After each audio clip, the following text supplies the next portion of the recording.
오늘 기도에 대해서 세 번째 함께 나누는 시간입니다. 기도에 대해서 10번 듣는 것도 참 귀하지만 1시간 기도하면 훨씬 더 많은 것들을 배울 수 있고 실제로 그 은혜의 능력을 경험할 수 있을 터인데, 그래도 우리가 이 기도에 대해서 성경이 약속하는 것, 그리고 성경에서 우리에게 도전하시는 것을 말씀으로 확인하고 우리의 기도 자리에 그것을 함께 경험할 수 있으면 좋겠습니다. 그래서 오늘 말씀을 준비하면서 기도는 하나님의 능력이다, 기도가 하나님의 능력인 것을 우리가 함께 경험할 수 있도록 우리가 말씀으로 확인할 수 있으면 좋겠습니다. 목회를 짧지만 그래도 나름 열심히 하면서 제게 있는 변화가 무엇인가 질문해보고 대답해 볼 때마다 기도가 참 많이 바뀌었다는 생각을 하게 됩니다.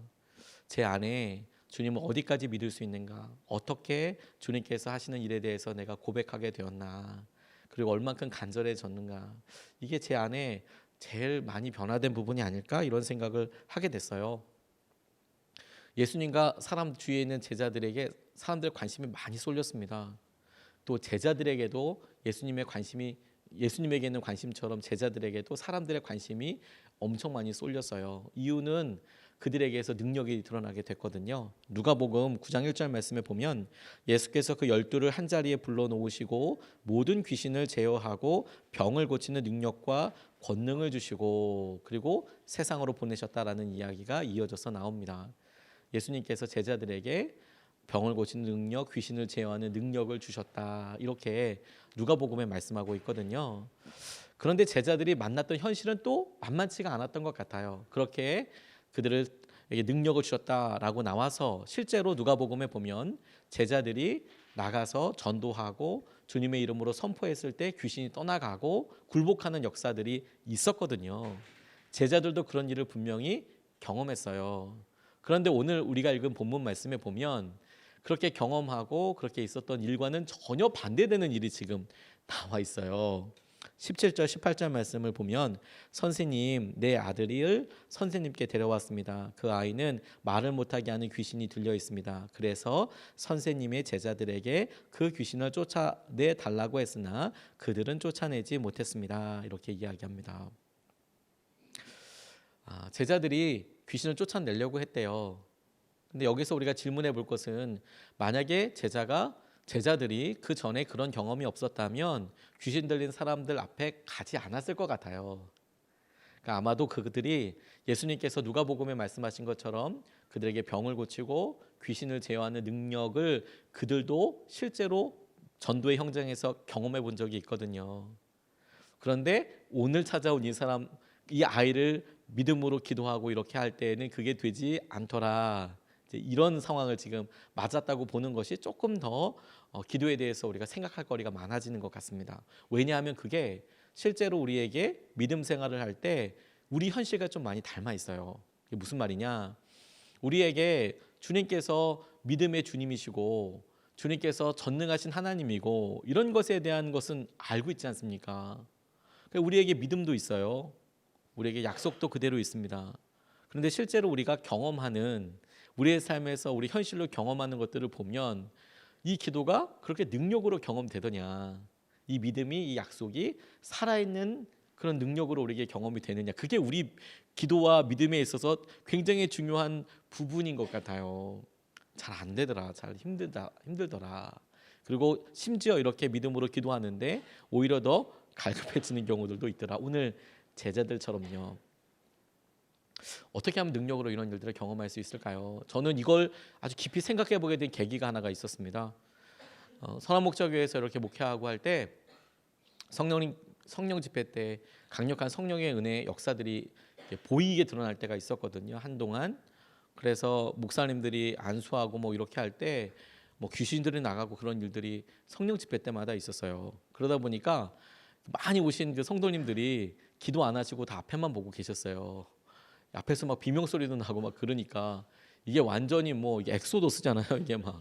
그러니까 그 본당도 엄청 큰데 다 앞에만 보고 계셨어요. 요즘은 이제 그렇게까지 하나님께서 어떤 또 다른 영적인 새로운 물결을 주시는 것 같아요. 요즘은 그렇게까지는 안 하는데 그렇게 하나님께서 성령의 은혜를 막 이렇게 부어주셔서 막 드러나는 일들을 이렇게 하실 때가 있었습니다. 저희들도 다 그렇게 쓰임 받게 되는 거죠. 네. 그래서 심지어 이것이 정말 성령의 역사인가 아닌가 그걸 알아보기 위해서 유기성 목사님이 안수하지 않고 부목사님들이 다 안수하는 일도 있었어요. 근데 동일한 은혜와 동일한 일들이 일어나더라고요. 근데 그러던 어느 날이었습니다. 교회에 어떤 분이 이렇게 찾아오셨어요. 가족이. 그러니 기도해 달라고 부탁을 하는데 저희 교우분이 아니었고요. 교우분이 아니었는데 기도 부탁을 하는 경우는 사실 하지 않는데, 그런데 어떻게 얘기하다 보니까 너무 간절하고 이런 면도 있고, 황당한 것은 여자분이 화장실 들어가서 안 나오시는 거예요. 그러니 여자 화장실에 들어가는데 어떻게 뭐 빼올 수도 없고, 나중에 가족들이 들어가서 이제 데리고 왔는데 상태가 심상치가 않은 거예요. 저는 그냥 기도만 해드리면 되는 줄 알았더니 이런 상태인 건지 모르는 거죠. 기도해드리겠다고 기다리고 있는데 나올 때 보니까 이분은 그냥 이렇게 뭐 병을 치유해 주십시오 이렇게 안수기도 그냥 잠깐 하고 그냥 갈 수 있는 그런 게 아니고 계속 기도를 해야 되는 그런 상황이었어요. 그래서 고민하다가 이제 같이 가족들이 간절히 기도해 달라고 이렇게 이야기하니까 그래서 같이 이제 기도하러 갔습니다. 4층에 아가페올이라는 곳이 있었는데 아주 넓은 그냥 프레이 그라운드입니다. 그냥 넓은 곳에 기도실에 가서 기도하는데요. 한 2시간 기도했나 봐요. 2시간 기도했나 봐요. 보통 그렇게 기도하면 1시간, 2시간씩 기도합니다. 기도 제목 하나죠, 뭐. 나가라 말아라 뭐 이런 이야기를 계속 기도하게 되는데, 근데 제가 참 큰 충격을 입었어요. 뭐냐면 힘이 아주 세지시거든요. 그래서 저는 그분이 자매니까 저는 그분에게 손을 댈 수가 없잖아요. 그러니까 남편분, 아버지, 어머니, 동생 이분들이 다 이제 팔 하나씩 잡고 다리 하나씩 붙잡고 누르고 계시는 거예요. 그리고 저는 이제 기도하고요. 이제 뭐 이렇게 잡고. 근데 뭐 원래 다리 잡으면 안 된다 뭐 이렇게 얘기하는데 그때 뭐 너무 뭐 요동을 치시니까 이때 꽉 잡고 뭐 일단은 그렇게 하는데, 한참 기도하다 보니까 이분이 이제 침을 뱉기 시작하시는 거예요. 근데 저한테 뱉으시더라고요. 왜 기도하는 저한테 뱉으시는지. 잡고 있는 남편한테 뱉어야지 왜 상관도 없는 처음 보는 목사인 저한테 이렇게 침을 계속 퇴퇴 뱉으시는 거예요. 그러니까 이제 얼굴에도 튀고 입에서 침 냄새가 뭐 한 시간 넘게 맞으니까 이게 참 그렇더라고요. 이게 기도하다 보면 입안에도 막 들어가고 진짜 힘들더라고요. 근데 제가 왜 이런 얘기를 부끄러운 얘기를 하냐면 그날 결국에는 그분이 그렇게 계속 기도하다가 2시간 넘고 그렇게 하니까 이제 뭐 서로 다 탈진이 되는 거죠. 그리고 그냥 가셨어요. 그리고 저 되게 많이 어떤 영적인 공백이랄까, 이게 지금 무슨 일이야? 예수님께서 이거 지금 뭐 어떤 걸 내게 알려주시려고 이런 일을 하는 거야? 그래서 고민 진짜 많이 했어요. 날 버리셨나? 내가 정결하지 않나? 아니면 이게 도대체 어떻게 해석해야 되는 걸까? 이런 생각을 굉장히 오래 하면서 하나님께서 제게 그 일을 통해 참 많은 교훈을 주셨어요. 제게 주님이 이런 모든 일을 하신다. 그러니까 제게 있어서 그런 동일한 믿음과 동일한 쓰임을 놓고 나아가게 될 때 기도가 응답되든 응답되지 않건 주님께서 주권을 갖고 계신다라는 것에 대해서 정말 마음으로부터 고백하게 해주셨어요. 그렇지, 주님이 하시는 일이지. 주님이 어떤 계획하시는지 잘 모르지. 나는 연약하지. 나는 그냥 쓰임 받는 것이지. 그걸 주님께서 명확하게 그 교훈으로 알려주시고, 또 하나 그렇게 그런 일이 일어나고 하나님께서 제 마음을 점검하게 하시고, 혹시 내가 정결하지 않아서, 혹시 내가 어떤 영적인 틈이 있어서 그렇게 하나씩 부끄럽지만 계속 혼자서 기도하면서 살펴보는 것을 통해서 주님 앞에 더 가까이 그리고 더 친밀히 나아가게 되는 계기를 제게 주셨어요. 실제로 제 앞에서는 기도가 안 이루어진 것 같은데, 그런데 그 일을 통해서 하나님께서 정작 저를 굉장히 많이 다루셨어요. 그래서 어떻게 겸손한 마음으로 기도해야 하는지, 어떻게 하나님께서 하시는 것들을 보게 하여 갈망해야 하는지를 알려주셨습니다. 근데 이것이 우리 믿음 생활에도 참 중요한 관점 하나를 주어요. 왜? 우리가 계속 무기력한 것이 2가지가 있어요. 뭐냐면 계속 그냥 오랫동안 아무 변화가 없어서 무기력해지는 경우도 있고요. 2번째, 아주 간절하고 갈망이 있는데 이게 해결되지 않고 몸부림치다가 점점 그냥 이것에 대해서 무뎌지는 경우들도 있거든요. 근데 그게 어느 때라고 하더라도요, 이 기도에 있어서 우리의 믿음이 우리에게 주신 약속이 실제가 되지 않을 때, 그럴 때 그러면 이게 능력이 없는 건가, 이게 믿음이 틀린 건가가 아니라 무엇을 점검해야 하는가, 그걸 우리에게 도전하게 해주세요. 뭘 점검하고 무엇에 힘을 대야 하는가라는 거예요. 첫 번째가 뭐냐면 우리의 믿음의 전제에 대해서 하나님께서 물어보세요. 하나님께는 모든 것이 가능하다. 그걸 믿느냐? 자, 22절 23절 말씀을 보면 귀신이 그 아이를 죽이려고 여러 번 불 속에도 던지고 물 속에도 던졌습니다. 하실 수 있으면 우리를 불쌍히 여기시고 도와주십시오. 예수께서 그에게 말씀하셨다. 할 수 있으면이 무슨 말이냐? 믿는 사람에게는 모든 일이 가능하다. 이렇게 말씀하세요. 할 수 있으면이 무슨 말이냐? 이 말에 주님께서 우리 모두에게 있을 법한 마음의 조그마한 부분들, 영역들을 저는 질문하신다고 생각하게 됐어요. 우리가 주님을 믿지 못하는 1%가 있죠. 주님을 신뢰하지 못하는 1%. 그게 주님을 신뢰하지 못하는 100%와 거의 똑같은 결과를 가져와요. 그러니까 주님께는 전심이 아니면 아무것도 아니에요. 내가 믿음을 들어서 얘기할 때, 하나님께서 내게 일을 쓰시고자 하실 때, 내가 혹시라도 우리 마음속에 이거 했다가 안 되면 어떡하지? 이런 생각들이 있잖아요. 그러니까 안 돼요. 그러니까 안 됩니다. 주님이 하신 일을 경험할 수 없어요. 그러니까 주님께서 우리에게 기도에 대해서 이런 일들을 보여주시고, 제자들이 자기들이 기도하고 나름 믿음에 있어서 내가 이렇게 귀신을 쫓아낸 적이 있어. 전에도 그랬어. 예수님이 함께 하시고, 나 그 예수님을 지금도 기다리고 있고, 나 지금도 예수님의 제자야. 그런데 왜 나한테는 일이 안 일어나? 왜 다시 안 일어나고 왜 이게 능력이 안 돼? 이렇게 생각되게 될 때 떠올려야 될 것이 뭐냐면, 내 마음에 숨겨져 있는 순종하지 못하는 1%가 있는지에 대해서 물어봐야 한다는 거예요. 그리고 그 첫 번째 전제가 이 사람과의 대화에서 나오는 거예요. 할 수 있으면 주님 이거 도와주십시오 라고 말씀하는 거죠. 하나님께는 하나님의 방법이 있어요. 이게 너무 중요한 도전입니다. 하나님께는 하나님의 방법이 있습니다. 우리의 방법대로 하지 않으세요. 근데 우리가 하나님께 기도하면서 나름 내놓는 방법은 우리의 방법, 우리가 들었던 여러 경우의 수잖아요. 그런데 하나님은 그 경우의 수, 그 방법대로 가지 않으세요. 우리가 이해될 수 있는 수준으로 하나님께서 계속 보이게 이렇게 그렇게 역사하신다면, 그러면 하나님은 그냥 우리가 탐구와 공부의 대상일 뿐 믿음과 신뢰의 대상은 아닐 거예요. 많이 보이는 수와 그런 방법으로 하신다면 그건 진짜 하나님이라고 보기에는 모두가 다 할 수 있는 방법이지 않습니까? 제게 주님께서 이 교회 개척하기 전에 청빙을 할 수 있는, 받을 수 있는 그런 기회를 주셨어요. 그래서 지방이긴 하지만 큰 도시에 교회에 지어져 있는 교회에 갈 수 있는 그런 기회를 열어주셨어요.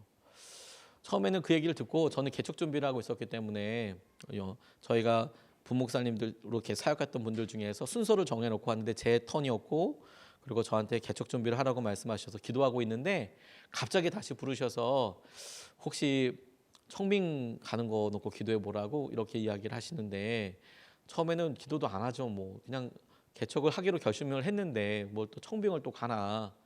그리고 청빙하는 교회가 굉장히 어려운 교회였어요. 건물은 지어져 있고 막 이렇게 하는데 빛이 진짜 뭐 엄청 많은 교회였어요.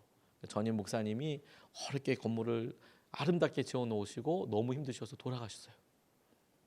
그러니까 있던 성도들이 다 나가고 빛이 막 없고, 그러니까 이제 목회자가 없는 거죠. 그러니까 건축할 때 사실 목사님들이 엄청 고민 많이 하세요. 돌아가셨대요. 너무 안타깝지만 어떻게 해요? 그렇죠. 가보니까 진짜 그 빛이 뭐 엄청 많은 거예요. 엄청 많은 거예요. 제가 월급을 하나도 안 받고 100년을 사역해도 원금을 못 갚아요. 엄청나게 많은 거예요. 그러니까 당연히 가면 안 되겠다 이런 생각이 한번 제 속에 들었나 봐요. 말은 뭐 개척을 한다 뭐 이렇게 이야기를 했지만, 근데 목사님이 다시 한번 부르시니 그런 얘기 하더라고요. 혹시 목사님한테 하신 말씀이 아니겠냐, 기도는 해봐라. 그래서 그 교회 앞에도 한번 가봤습니다. 좋더라고요. 엄청 크더라고요. 그런데 다시 와서 보는데 제 안에 그렇게 되고 나니까 진짜 질문들이 시작돼요. 뭐요? 이거 빚을 어떻게 갚지? 거기서 내가 아는 사람 아무도 없는데, 그 도시에 아는 사람이 아무도 없는데, 연고가 없는 게 아니라 아는 사람이 아예 없는데 누구라서 우리 교회 같이 사역을 하지?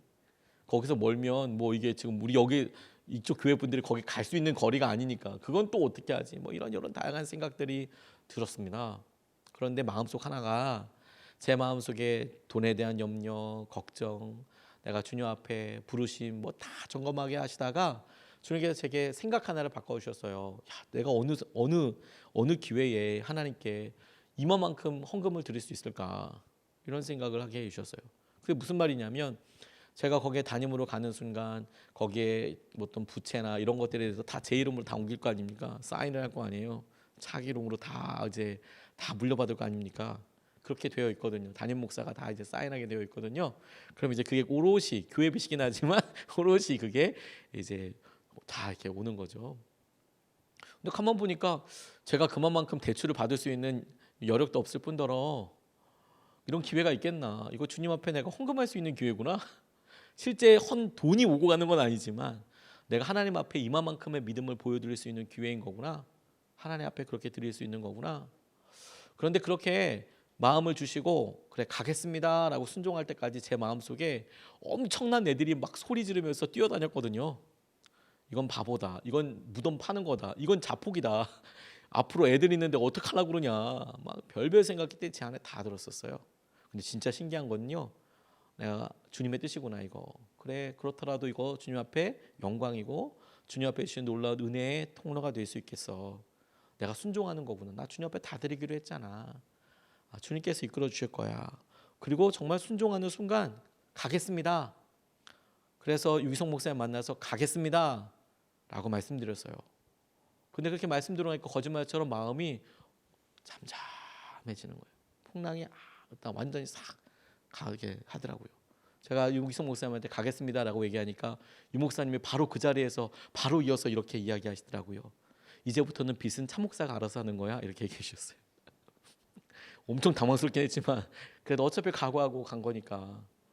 거짓말처럼 사단에 참소하는 소리나 제 안에 남아있던 1%, 제 안에 남아있던 여러 일들 하나님께서 싹 일거에 정리하셨어요. 그냥 확. 근데 주님의 방법은 어떤지 아십니까? 가겠다고 결정하고 나니까 그 교회에서 여기 목사님이 어떤 분이든 다 받겠다고 얘기하셨거든요. 그래서 저희 교회에서 기획위원회라는 데가 있습니다. 그래서 중요한 결정들을 하는 위원회인데 거기서 결정되면 그냥 되는 거예요. 저를 기쁨으로 파송하겠다고 다 결정이 났어요. 차기록 목사를 그 교회에 보내자. 하나님께서 부흥 주실 거다. 기도를 열심히 해주자. 막 이렇게 다 결정을 해주셨어요. 너무 감사하죠. 그래서 이제 그쪽에서 이제 받기만 하면 되는데 세상에 그 교회에서 저를 안 받았어요. 이상하네. 외모를 뽑는 거 아니었나 모르겠어요. 그 교회에서 저를 안 뽑더라고요. 안 받으셨습니다만 저희 교회에 빚을 많이 갚아달라고 좀 너무 어려우니까 이렇게 얘기를 하셨나 봐요. 그래서 못 가게 됐어요. 근데 그게 제게 얼마나 큰 은혜인지 아십니까? 안 가게 돼서 은혜였다는 게 아니고요. 두고 제 마음에 자신감이 생겼어요. 제가 안 가겠다고 도망갔었으면 어차피 안 갈 곳이었잖아요. 그러면 평생 내가 돈 때문에 안 갔나? 내가 빚 때문에 안 갔나?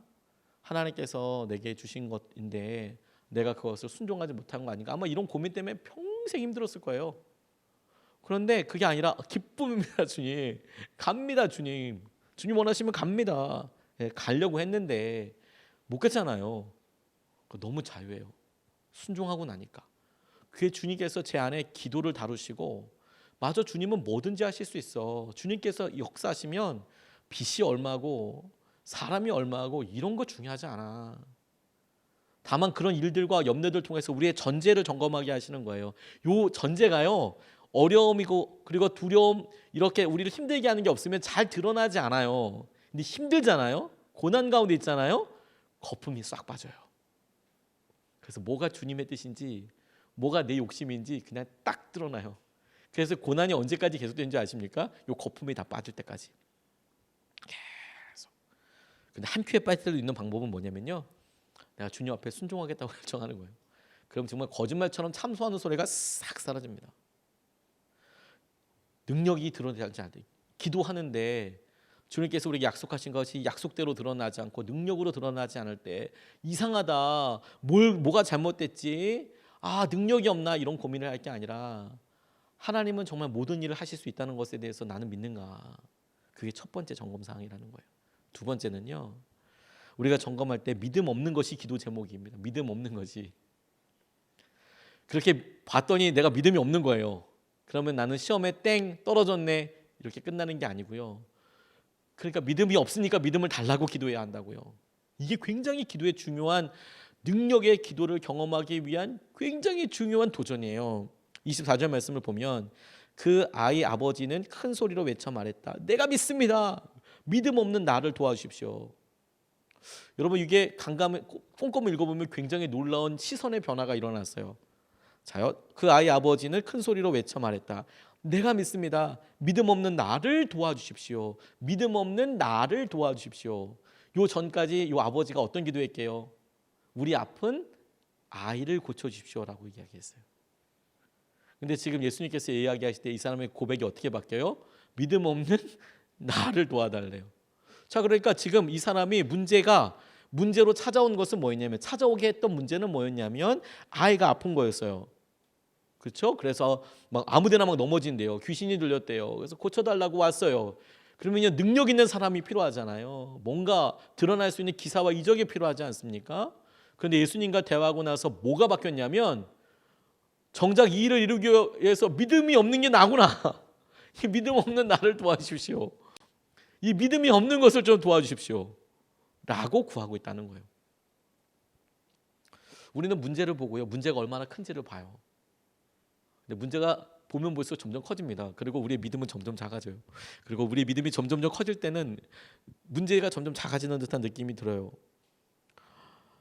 아들의 병을 고칠 능력을 달라고 기도하는 것이 아니고요, 이 문제를 해결할 수 있는 능력을 달라고 기도하는 게 아니고요, 그만한 믿음을 허락하여 달라고 기도하게 돼요. 이건 엄청난 변화 아니겠습니까? 이거 굉장히 중요한 차이예요. 우리가 간절히 원하는 일을 앞에 두었을 때 우리에게 필요한 것은 능력이 아니라 믿음이다. 우리에게 필요한 것은 능력이 아니고 믿음이다.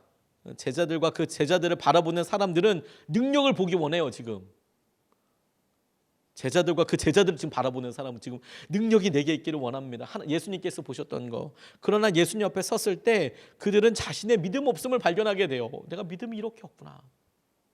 내가 믿음이 없구나. 우리의 믿음 없는 것을 보고 연약한 믿음에 대해서 기도하는 게 두 번째라는 거예요.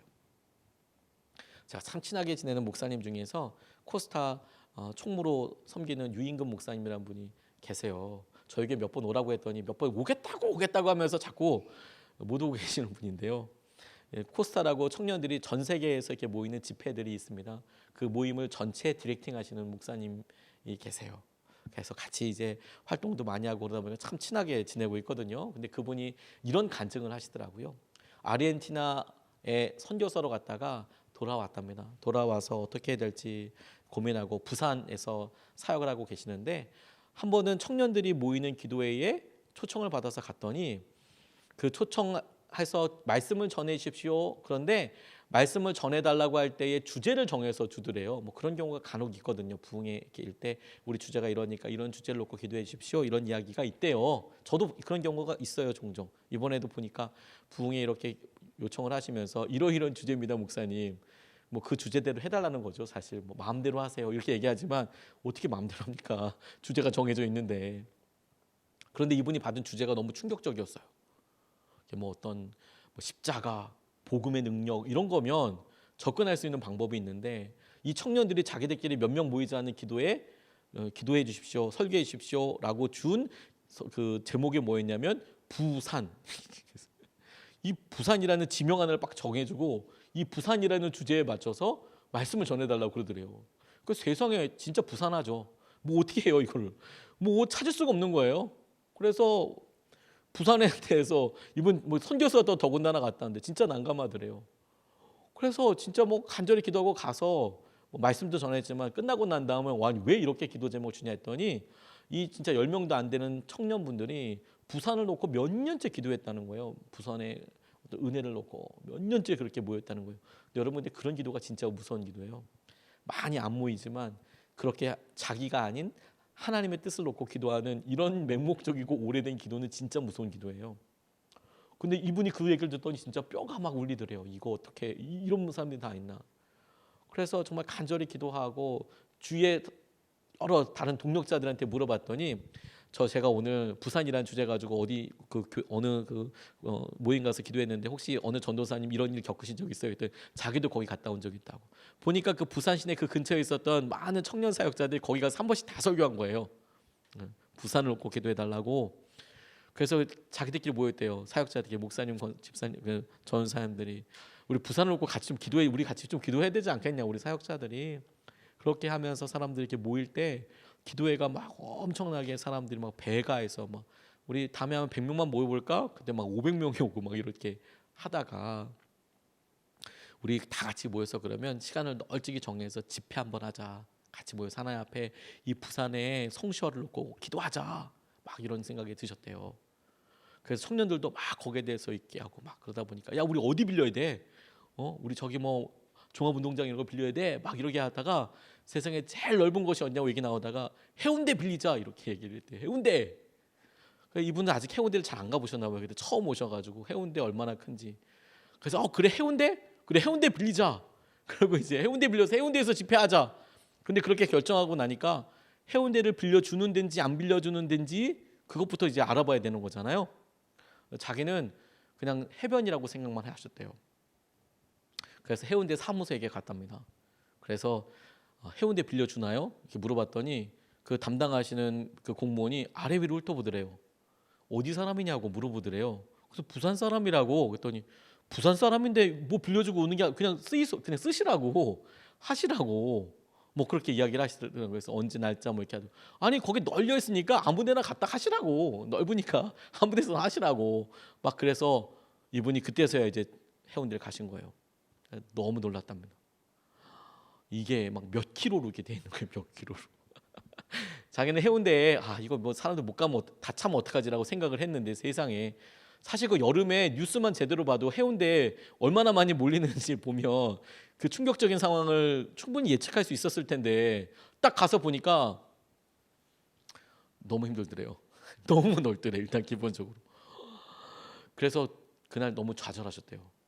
야 우리 첫 번째 집회라는데 차라리 무슨 운동장이나 이런 데에서 모일 걸 괜히 해운대에서 한다고 그래가지고 지금 이게 뭐냐 너무 마음에 낙심이 되고 그래서 방에 가셔서 이게 지금 맞는지 여기 스탑해야 되는 건지 그런 생각을 하셨대요. 그래서 주님께서 말씀을 주시지 않으면 내가 단 한 발짝도 나가지 않겠다고 그렇게 결정을 하시고 문 잠궈놓고 그리고 성경 말씀을 보기 시작했대요. 그때 주님께서 오래 펴지도 않고 그냥 첫 번째에서 주님께서 딱 응답해 주시더래요. 안 그랬으면 몇 날 며칠 동안 못 나왔을 텐데 태초에 하나님이 천지를 창조하셨다 이 말씀을 그냥 팍 주셨대요. 그걸 붙잡고 기도하는데 주님이 보시기에 해운대가 손톱만 하겠냐 손톱보다 더 작겠냐 주님께서 보시기에 그런 마음을 주시더래요. 그렇죠. 주님 해운대가 엄청 커 보이지만 주님 보시기에는 손톱보다 작겠네요. 그런 마음과 함께 해운대 맞는가 보다 그런 생각이 드셔서 집회를 하는데 너무 놀랐대요. 그래도 그때부터 걱정이 되잖아요. 가보니까 교회별로 와서 그 큰 해운대를 땅 밟기 기도하면서 막 이렇게 일렬로 쭉 손잡고 땅 밟기 기도하는 교회도 있고 막 그렇게 하더라는 거예요. 그래서 그 해에 그 해운대 집회에 20만 명이 왔대요. 20만 명. 설교를 옥하는 목사님께서 해주시고 20만 명이 왔다고 하더라고요. 제가 그 얘기 듣고 너무 놀랐어요. 그렇지. 주님께서 보시기에 우리에게 능력이 없어서 안 된다고 생각을 해요. 근데 믿음이 없는 거예요. 우리에게 믿음이 없더라. 그래서 믿음을 제대로 쓰지 않는 거죠. 하나님께서 어떻게 하실지. 그런데 여러분 놀라운 게 뭐라고요? 믿음이 없으니까 믿음을 달라고 기도해야 된다고요. 믿음이 없으니까 믿음을 달라고 기도해야 된다고요. 믿음이 없으니까 기도를 안 하는 게 아니고 그러니까 안 믿어져. 그러면 믿음을 달라고 기도해야 된다고요. 하나님 내게 믿음을 주십시오. 내게 은혜를 주십시오. 그럼 여러분 거짓말처럼 이게 마치 스위치가 딱딱 넘어가듯이 진짜 딱 넘어가는 순간이 있어요. 믿어져요. 기도해 보세요. 저희 아버지 아프셨을 때 제가 몇 번 말씀드렸잖아요. 아버지 갑자기 돌아가실까 봐 얼마나 두려운지 그렇게 두려움에 한번 임하면 정말 두려웠어요. 저 아버지한테 나쁜 짓 많이 해가지고 너무 힘들었습니다. 어찌할 바를 모르게끔 너무 힘들었어요. 그런데 교회 가서 기도할 때 다른 기도 안 했습니다. 우리 아버지 살려달라고 딱 한 기도만 진짜 100번이고 1000번이고 10,000번이고 계속 기도했어요. 아버지 살려달라고 하나님 아버지 살려달라고. 뭐 다른 기도가 뭐가 필요 있어요. 뭐 대학원을 잘 다니게 해서 돈 주세요 이런 기도 안 나오고요. 그냥 아버지 살려달라고 하나만 가지고 기도했어요. 그러니까 진짜 거짓말처럼 그렇게 계속 기도하면 어느 순간에요 믿어져요. 주님이 책임져 주겠구나. 문제는 그 다음 날 또 무섭거든요. 하지만 다음 날 또 기도해요. 아버지 살려주십시오. 살려주십시오. 의사 한번 만나면 또 의사가 또 엄한 소리 한번 하고 나면 또 마음이 무너져요. 그럼 또 기도해. 하나님 살려주십시오. 살려주십시오. 근데 거짓말처럼 이게 딸깍 마음이 믿어지는 순간이 있어요. 믿음 없는 걸 놓고 기도해야 돼요. 기도해야 돼요. 그런 의미에서 여러분, 우리가 이런 어려움을 만나고 두려움을 만나요. 그렇죠? 그래서 우리는 어려움을 만났고 그 어려움 때문에 우리가 오늘 제자들처럼 좌절하게 됐으면 실패라고 생각을 해요. 믿음 생활을 하다가요, 갑자기 아이가 힘들어요. 우리의 재정이 갑자기 어려워졌어요. 시험을 만난 것 같아요. 그러면 실패라고 생각하고 시험 받았다고 생각을 해요. 그걸 일종의 우리에게 어떤 조그마한 열매나 결과라고 생각하는 것 같아요. 그렇지 않습니다. 우리가 어떤 염려, 어려움, 우리가 다른 사람들이 보기에 실패라고 경험할 수 있는 것을 만났다면 그게 시작이에요. 그게 믿는 사람들에게 그때부터가 시작인 거예요. 왜? 그것 때문에 기도하게 될 테니까. 그것 때문에 기도하게 될 테니까. 저희 예수님의 사람들 교회에서 날마다 경험하고 있는 거 그거 아닙니까? 새벽마다 경험하고 있는 게 그게 아닙니까? 40일 특세를 계속 해오고 있는 게 그거 아니겠습니까?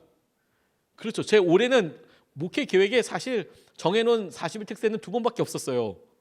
1년에 5번 좀 많은 거 아닌가? 6번은 저도 그런 생각을 하다가 일단 5번 하는 게 맞는가 보다. 우리는 그냥 주님께서 오실 때까지 계속 특세하고 어차피 뭐 제가 설교하는 거니까 특세건 아니건 상관없잖아요. 그렇죠? 근데 기왕 특별하게 날마다 들으면 좋잖아요. 기도하는 거죠. 그때부터 기도하는 거죠. 뭐 하나님께서 응답해 주시고 붙잡아 주신다니까요. 그게 기도가 하나님의 능력이라는 거예요. 28절 29절 말씀에 이렇게 나와 있습니다. 예수께서 집 안으로 들어가시니 제자들이 따로 그에게 물어보았다. 왜 우리는 귀신을 쫓아내지 못했습니까? 예수께서 그들에게 대답하셨다. 이런 부류는 기도로 쫓아내지 않고는 어떤 수로도 쫓아낼 수 없다. 이런 부류는 기도로 쫓아내지 않고는 어떤 수로도 쫓아낼 수 없다. 귀신을 쫓아내는 것에 관련돼서 이것은 기도가 아니면 안 된다라고 말씀하신 것이지만 우리가 앞서의 말씀에서 믿는 자에게 능치 못할 일이 무슨 일이 있느냐, 뭐가 있겠느냐라고 하신 예수님의 말씀을 같이 붙잡고 적용해 보면 이런 모든 일들이 기도가 아니면 어떻게 되겠느냐. 왜? 에베소서 6장 12절 말씀이 이렇게 나와 있어요. 우리의 싸움은 인간을 적대적으로 상대하는 것이 아니라 통치자들과 권세자들과 이 어두운 세계의 지배자들과 하늘에 있는 악한 영들을 상대로 하는 것이기 때문입니다. 보이는 그 사람을 어떻게 우리가 벗어나고 자유케 되고 우리를 힘들게 하는 재정적인 상태가 조금 더 나아지고 그게 우리의 삶의 목표, 우리의 삶의 과정의 핵심이 아니고 우리가 악한 영들을 상대로 하고 있다. 악한 영들을 상대로 할 때 이런 부류는 기도로만 이길 수 있다. 그렇다면 동일하게 주님께서 아까 말씀하신 것처럼 모든 일들이 주님께서 주시는 은혜와 마음 앞에 가서 기도함으로 능력을 경험하게 되는 통로가 되는 거예요. 그런 의미에서 우리가 여러분 기도하게 됐다면 이미 승리한 거예요. 하나님, 어저께도 우리 부부가 너무 힘들었습니다. 싸웠습니다. 어렵습니다. 낙담이 됩니다. 라고 기도하러 아침에 나왔잖아요. 마음은 그럴지 몰라도 주님이 보시기에 그래서 나온 그 새벽 재단과 그래서 나온 이 수요 모임과 그래서 우리가 직장에서든 화장실이든 어느 곳에서 기도하게 됐다면 주님은 주님의 계획에서 성공하신 거예요. 왜? 그래서 어지간한 우리가 기도하게 된 거거든요. 안 그러면 기도 안 하거든요. 우리는 실패인데 주님은 그때부터 이제 성공하신 거예요. 그래, 오케이. 이제 기도 자리 일단 나왔고, 자 이제서부터 이제 하면 되는 거죠. 주님께서는. 왜냐하면 일단 주파수가 맞아야 주파수를 좀 서로 이렇게 맞아야 이게 말이 왔다 갔다 할 텐데 일단 주파수 자체가 안 맞아. 영 엄한 소리를 막 하고 이게 다니는 거예요. 근데 고난이 있고 어려움이 있고 실패감이 있으면 주파수가 딱딱 맞아요. 그래서 주님 앞에 나와요. 그래서 기도함으로 우리 앞에 당면한 일이 우리의 능력이 아닌 하나님의 은혜로 해결되는 것을 고백하게 돼요. 기도하면서. 이게 안 됐네요. 어떡하죠? 그리고 나아가서 기도로 인해서 하나님의 응답을 얻게 돼요. 하나님께서 반드시 우리가 기도하는 것을 응답해 주실 거예요. 근데 더 놀라운 건 뭔지 아십니까? 우리가 기도하게 시작한 것을 통해서 하나님 이게 능력이 아니고 하나님 믿음으로 되는 거군요를 알게 되는 것과 두 번째, 그래서 기도로 인해서 하나님의 응답을 경험하게 되는 것에서 끝나지 않고 세 번째로 이것을 통해서 하나님을 더욱 가깝게 경험하게 될 것이니 기도하는 거야말로 능력 자체가 될 거예요. 하나님께서 내게 그렇게 가까이 계시고 우리가 그렇게 기도하면서 그런 응답이 반드시 있을 거예요. 근데 그건 결과잖아요. 근데 그게 과정으로 보고 나면 하나님 이럴 때도 응답해 주셨지, 하나님 이럴 때도 역사해 주셨지, 하나님 이렇게도 함께 해 주셨지. 그래서 주님 붙잡게 돼요. 40일 특세가 처음 끝났을 때 주님께서 우리 태전동 이 땅 보게 해주셨어요. 계약해 버렸어요. 그런데 잔금이 없잖아요. 땅 사는데 재정이 없어가지고 바다 알아보고 있다가 바다에다 텐트 치고 예배드리겠다고 그러고 알아보고 있는데 땅을 덜컥 계약해 버리고 여기 무너져가는 공장 보면서 이거 어떻게 하냐고 기도하는데 주님이 40일 특세에 딱 맞출 때 제게 그렇게 물어보셨어요. 너 날마다 특별한 거 믿냐? 너 날마다 특별한 새벽인 거 믿냐? 날마다 특별하다는 걸 믿냐? 진짜 날마다 특별하죠.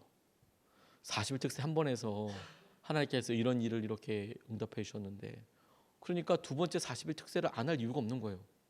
그렇지 않습니까? 두 번째 40일 특세를 했어요. 그때 주님께서 잔금을 치르게 해주셨어요. 다 재정을 다 채우셨어요. 말도 안 되게. 물론 제1금융권 하나은행에서 대출을 끼긴 했지만 그래도 대출이 나온다는 것 자체가 말이 안 되는데 아무튼 그렇게 다 해주셨어요. 그리고 세 번째 특세 또 했어요. 그랬더니 이곳에 있던 명도에 있던 공장이 나갔어요. 자기들이 기쁜 마음으로 나가주셨어요. 뭐 소송을 건 것도 아니고 자기들이 다 기쁜 마음 나갔어요. 네 번째 40일 특세 이렇게 하고 나니까 여기 이제 인테리어 했거든요. 여기 다 뭐 구멍 나고 막 이런 곳이었잖아요. 근데 비단 지고 인테리어 쫙 끝낼 수 있어요. 40일 특세하면서. 또 40일 특세하면서 우리 개청 예배 드릴 수 있었어요. 이곳에서. 그리고 또 40일 특세하면서 1년 동안 또 열심히 했던 파송선교사 돌아가고 막 그래요. 그 다음 특세에서는요 중충 올렸어요. 뭐 이런 식으로 계속 됐어요, 여러분.